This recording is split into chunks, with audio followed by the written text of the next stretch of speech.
Hi, I'm John Green. This is Crash Course U.S. History, and today we discuss one of the most confusing questions in American history. What caused the Civil War? Just kidding, it's not a confusing question at all. Slavery caused the Civil War. Mr. Green, but what about like states' rights and nationalism, economics? Me from the past, your senior year of high school, you will be taught American government by Mr. Fleming, a white Southerner who will seem to you to be about 182 years old, and you will say something to him in class about states' rights, and Mr. Fleming will turn to you and he will say, "A state's right to what, sir?" And for the first time in your snotty little life, you will be well and truly speechless.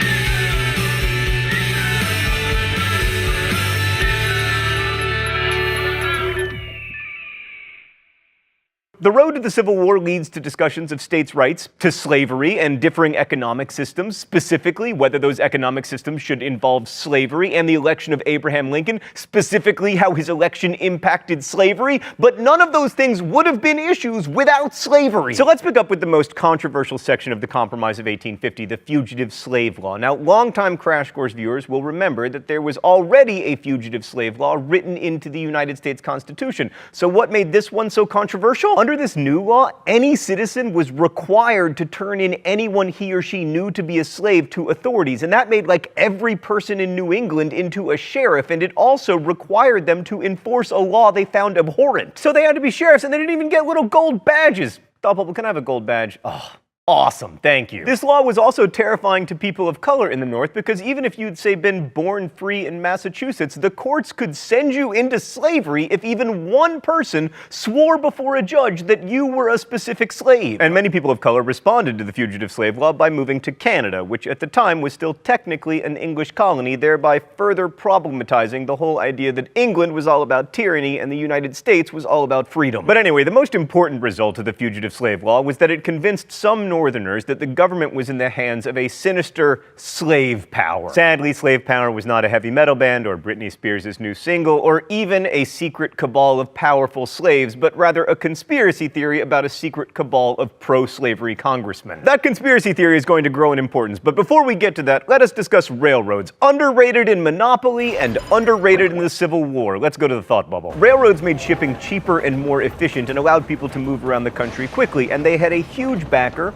also a tiny backer, in the form of Illinois Congressman Stephen Douglas, who wanted a transcontinental railroad because, one, he felt it would bind the Union together at a time when it could use some binding, and two, he figured it would go through Illinois, which would be good for his home state. But there was a problem. To build a railroad, the territory through which it ran needed to be organized, ideally as states, and if the railroad was going to run through Illinois, then the Kansas and Nebraska territories would need to become state-like, so Douglas pushed forward the Kansas-Nebraska Act in 1854. The Kansas-Nebraska Act formalized the idea of popular sovereignty, which basically meant that white residents of states could decide for themselves whether the state should allow slavery. Douglas felt this was a nice way of avoiding saying whether he favored slavery. Instead, he could just be in favor of letting other people be in favor of it. Now, you'll remember that the previously bartered Missouri Compromise banned slavery in new states north of this here line. And since, in theory, Kansas or Nebraska could have slavery if people there decided they wanted it under the Kansas-Nebraska Act, despite being north of that there line, this, in practice, repealed the Missouri Compromise. As a result, there was quite a lot of violence in Kansas, so much so that some people say the Civil War really started there in 1857. Also, the Kansas-Nebraska Act led to the creation of a new political party. The Republicans.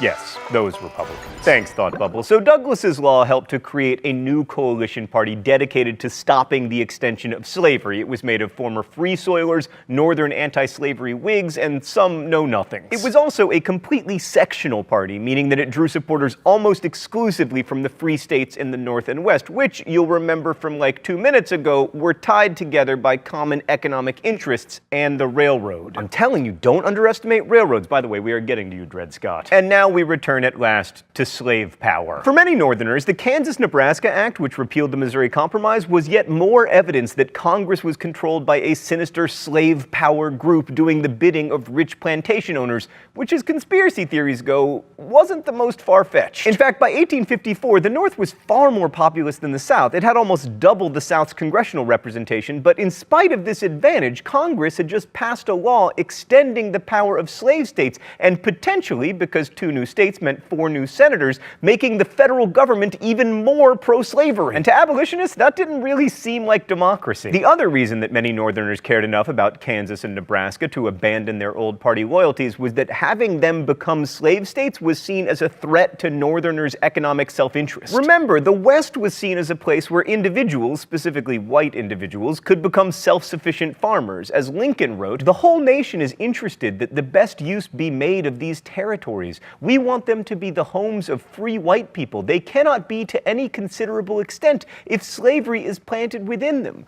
New free states are places for poor people to go to and better their condition." So the real question was, would these Western territories have big slave-based plantations like happened in Mississippi, or small family farms full of frolicking free white people like happened in Thomas Jefferson's imagination? So the new Republican Party ran its first presidential candidate in 1856 and did remarkably well. John C. Fremont from California picked up 39% of the vote, all of it from the North and West, and lost to the Democrat James Buchanan, who had the virtue of having spent most of the previous decade in Europe and thus not having a position on slavery. I mean, let me take this opportunity to remind you that James Buchanan's nickname was the Old Public Functionary. Meanwhile, Kansas was trying to become a state by holding elections in 1854 and 1855. I say trying because these elections were so fraudulent that they would be funny, except that everything stops being funny like 12 years before the Civil War, and it doesn't get really funny again until Charlie Chaplin. Ah, Charlie Chaplin, thank you for being in the public domain and giving us a much-needed break from a nation divided against itself, discovering that it cannot stand. Right, so part of the Kansas problem was that hundreds of so-called border ruffians flocked to Kansas from pro-slavery Missouri to cast ballots in Kansas elections,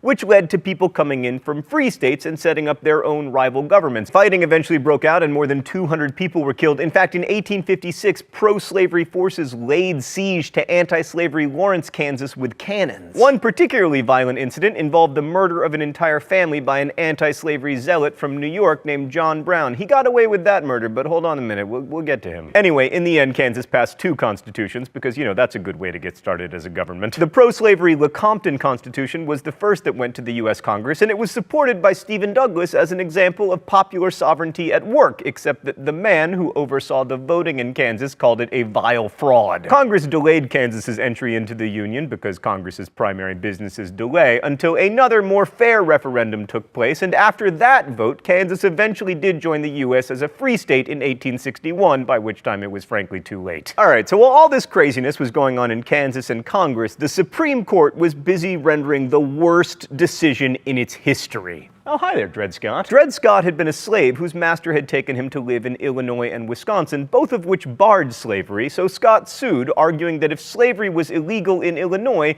then living in Illinois made him definitionally not a slave. The case took years to find its way to the Supreme Court, and eventually in 1857, Chief Justice Roger B. Taney from Maryland handed down his decision. The court held that Scott was still a slave, but it went even further, attempting to settle the slavery issue once and for all. Taney ruled that black people, quote, had for more than a century before been regarded as beings of an inferior order and altogether unfit to associate with the white race either in social or political relations, and so far inferior that they had no rights which the white man was bound to respect, and that the Negro must justly and lawfully be reduced to slavery for his benefit. So that is an actual quote from an actual decision by the Supreme Court of the United States of America?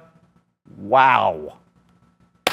I mean, Taney's ruling basically said that all black people anywhere in the United States could be considered property, and that the court was in the business of protecting that property. This meant that a slave owner could take his slaves from Mississippi to Massachusetts and they would still be slaves, which meant that technically there was no such thing as a free state. At least that's how people in the North, especially Republicans, saw it. The Dred Scott decision helped convince even more people that the entire government, Congress, President Buchanan, and now the Supreme Court were in the hands of the dreaded slave power. Oh, we're going to do the mystery document now? Stan, I am so confident about today's mystery document that I'm going to write down my guess right now, and then I'm going to put it in this envelope, and then when I'm right, I want a prize.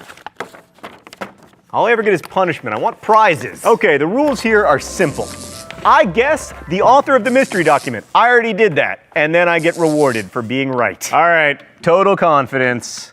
Let's just read this thing. and then I get my reward. I look forward to the days when there shall be a servile insurrection in the South, when the black man shall assert his freedom and wage a war of extermination against his master, when the torch of the incendiary shall light up the towns and cities of the South and blot out the last vestige of slavery. And though I may not mock at their calamity nor laugh when their fear cometh, yet I will hail it as the dawn of a political millennium. I was right. Right here. Guessed in advance. John Brown. What? Stan! Ohio Congressman Joshua Giddings. Seriously, Stan? Whatever, I'm going to talk about John Brown anyway. In 1859, John Brown led a disastrous raid on the federal arsenal at Harper's Ferry, hoping to capture guns and then give them to slaves who would rise up and use those guns against their masters. But Brown was an awful military commander and not a terribly clear thinker in general, and the raid was an abject failure. Many of the party were killed, and he was captured, he stood trial, and was sentenced to death. Thus, he became a martyr to the abolitionist cause, which is probably what he wanted anyway. On the morning of his hanging, he wrote, "I, John Brown, am now quite certain that the crimes of this guilty land will never be purged away but with blood." Well, he was right about that, but in general, any statement that begins, "I, my name," yeah. And so the stage was set for one of the most important presidential elections in American history. Dun, dun, dun, dun, dun. In 1860, the Republican Party chose as its candidate Abraham Lincoln, whose hair and upper forehead you can see here. He'd proved his eloquence, if not his electability, in a series of debates with Stephen Douglas when the two were running for the Senate in 1858. Lincoln lost that election, but the debates made him famous, and he could appeal to immigrant voters because he wasn't associated with the know-nothings. The Democrats, on the other hand, were, to use a historian term, a hot mess. The northern wing of the party favored Stephen Douglas, but he was unacceptable to voters in the Deep South, so Southern Democrats nominated John C. Breckinridge of Kentucky,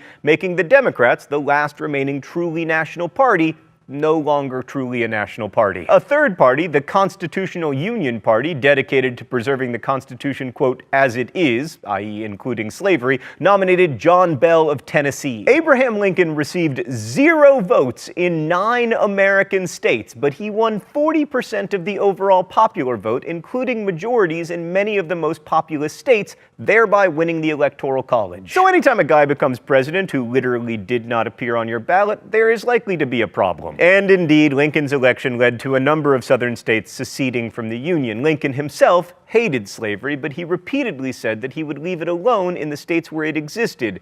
But the demographics of Lincoln's election showed Southerners and Northerners alike that slave power, to whatever extent it had existed, was over. By the time he took office on March 1st, 1861, 7 states had seceded and formed the Confederate States of America, and the stage was set for the fighting to begin, which it did when Southern troops fired upon the Union garrison at Fort Sumter in Charleston Harbor on April 12, 1861. So that's when the Civil War started, but it became inevitable earlier, maybe in 1857, or maybe in 1850, or maybe in 1776, or maybe in 1619, when the first African slaves arrived in Virginia. Because here's the thing, in the Dred Scott decision, Chief Justice Taney said that black Americans had, quote, no rights which the white man was bound to respect. But this was demonstrably false. Black men had voted in elections and held property, including even slaves. They'd appeared in court on their own behalf. They had rights. They'd expressed those rights when given the opportunity. And the failure of the United States to understand that the rights of black Americans were as inalienable as those of white Americans is ultimately what made the Civil War inevitable.